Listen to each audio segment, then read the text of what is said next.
Alright, we let the oil sit in there overnight, and let's do a compression test again to see where we are. So let's hook up cylinder number 1.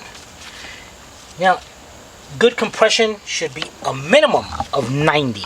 Minimum. If we got anything less, we got a problem. You want to stand away just in case oil shoots out of there.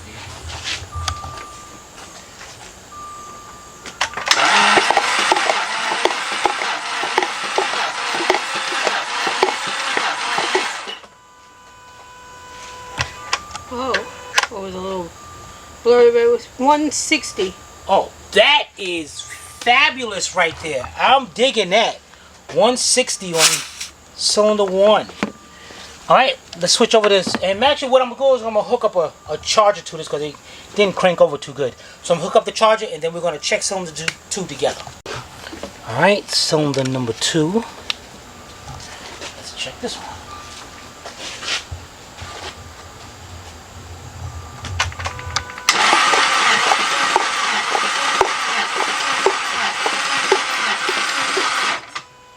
Looks like 150.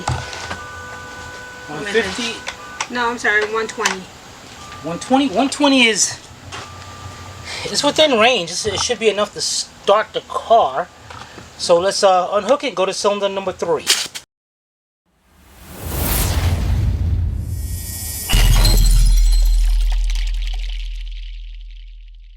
Alright, cylinder number 3.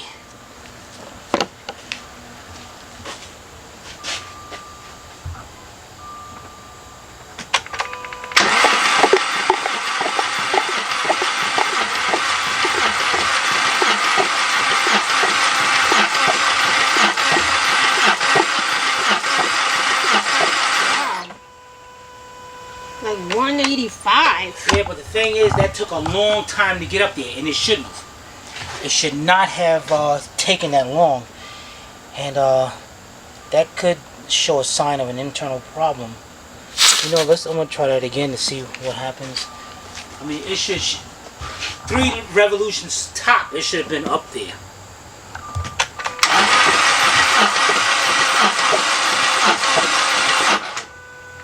$160.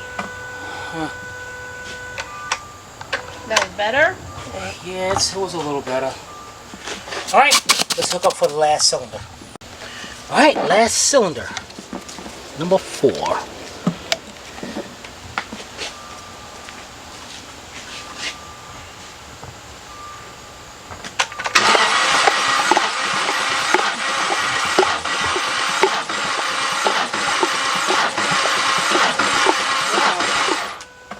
Wait a minute, that could be a problem there. That was a lot. Yeah, that is not right. That is that could be either the cam is not opening up that cylinder because the valve is just constantly closed, a worn cam lobe, because that should not have went up that high. I'm gonna try this one more time on that cylinder. We'll definitely have an issue here.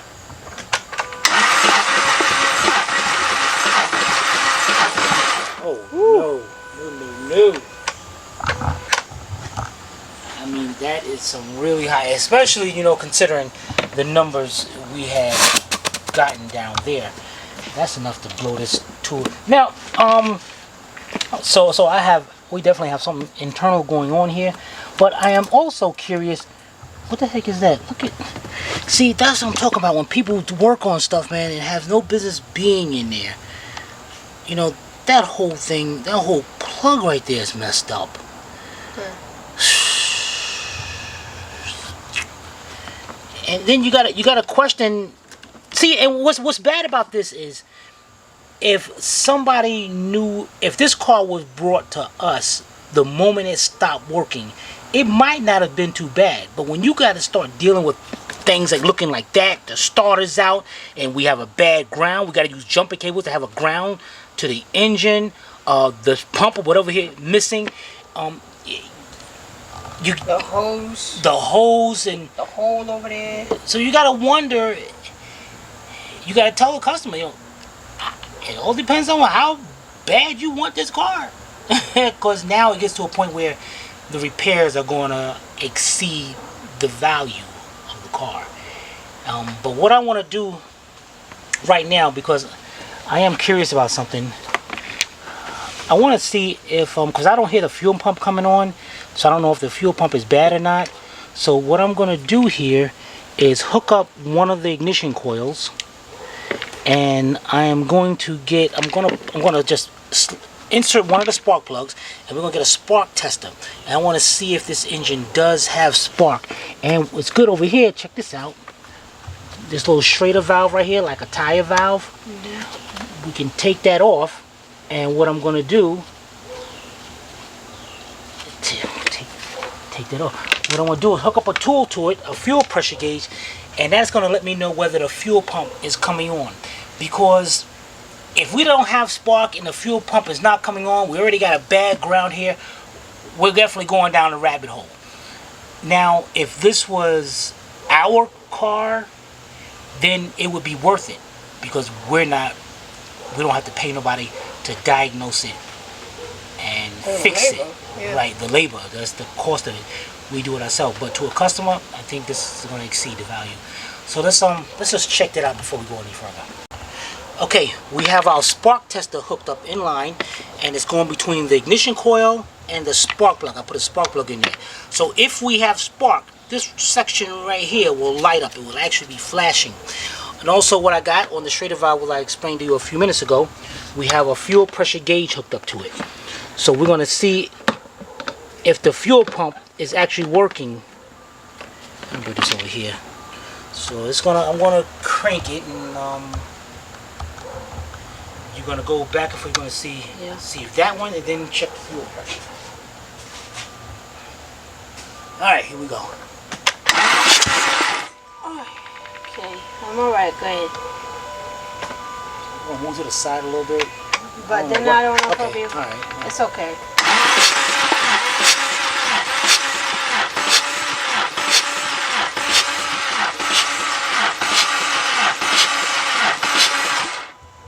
Okay, I have seen when you tested spark before, so I know how it's supposed to look, and it didn't really look like that. It was just a spark here and there, and that stayed at 0. Ugh.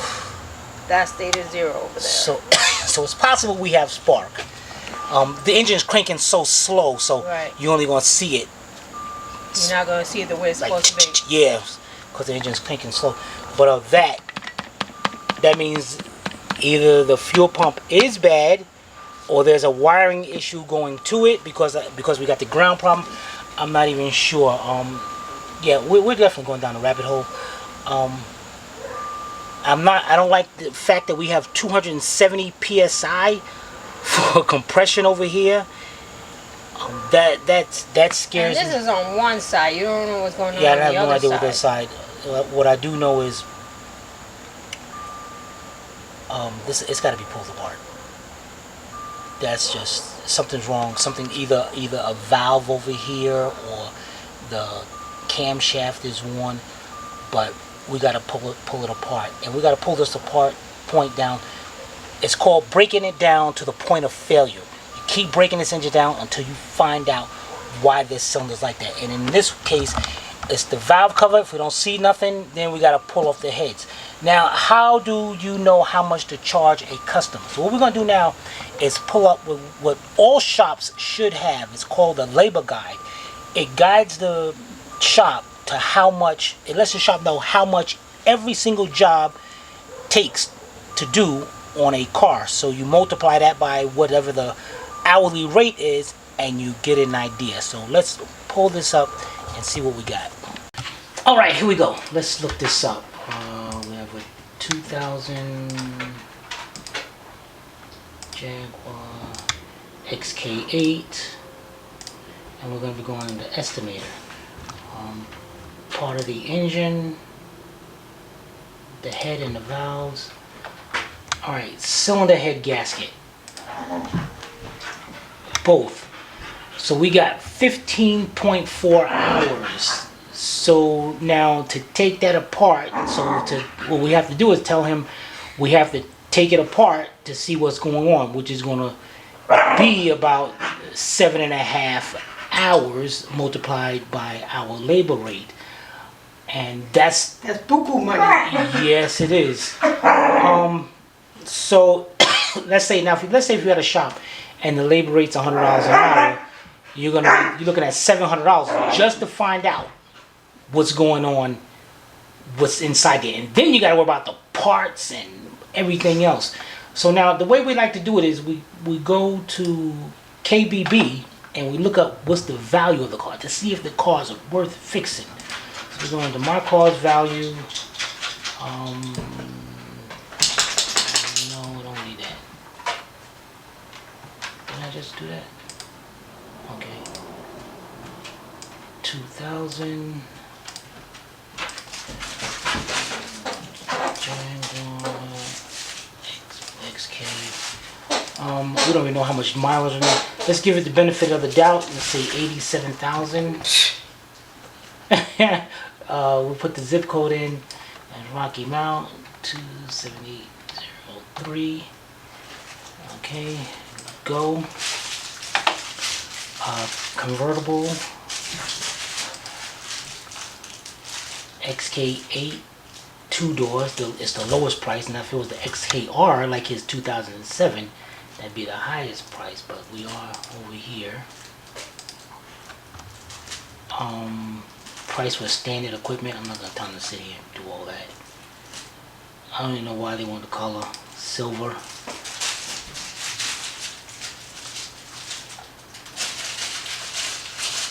It's selling. Selling, okay.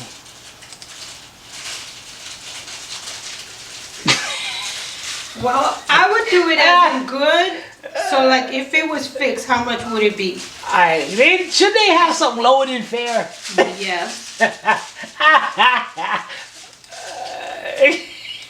No good. Yeah, right. Okay, Sylvia said that. Sylvia. Click on not now, maybe later. Okay. All right, private party. That's not bad. It ranges from 39 to 75. Average. Average is about 57. That's not bad. I mean, the car's definitely worth money, but now you got to factor in how much it's going to cost to fix it. Then we got the electrical issues. Then we got parts missing. We don't know what else is going. We got a fuel pump, the seat. So that's going to be a tough call for Andre. Something going on with the overhead thing. Right, the overhead thing. Wiring harness been messed up. I think the problem is somebody butchered this car, and we're getting in at the later stages. Now, if the car would have broke down and he would have gave it right to us, without a doubt, it'd be worth fixing. But that's going to be a tough call for him. Not that he can sell it for 75. That thing has to be in really, really good condition for him to sell it. I got an estimate. I got a feeling that to put this car back together the way it's supposed to be, it's gonna cost him close to $4,000. Close to $4,000. That's what I'll be estimating about. So I don't know if it's worth it. What would you do at that point? It's worth it to a mechanic because we can fix this and sell this for some good money because the labor is all free for us. It's just the parts. I'll give him $20 for it. All right, give me that. No. I'll give him $20. That's my offer. 20 votes and I'll vote for you. 20 votes. Alright, so that's who we are. We're going to let Andre know, see what's going on. If he wants to go ahead with it, go ahead with it.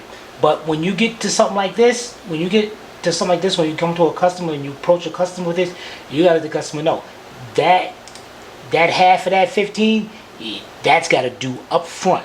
Because a lot of times you hear shops saying, the customer will say do that, and then they be like, yeah, forget it, and you're out of money. So that's going to be paid up front.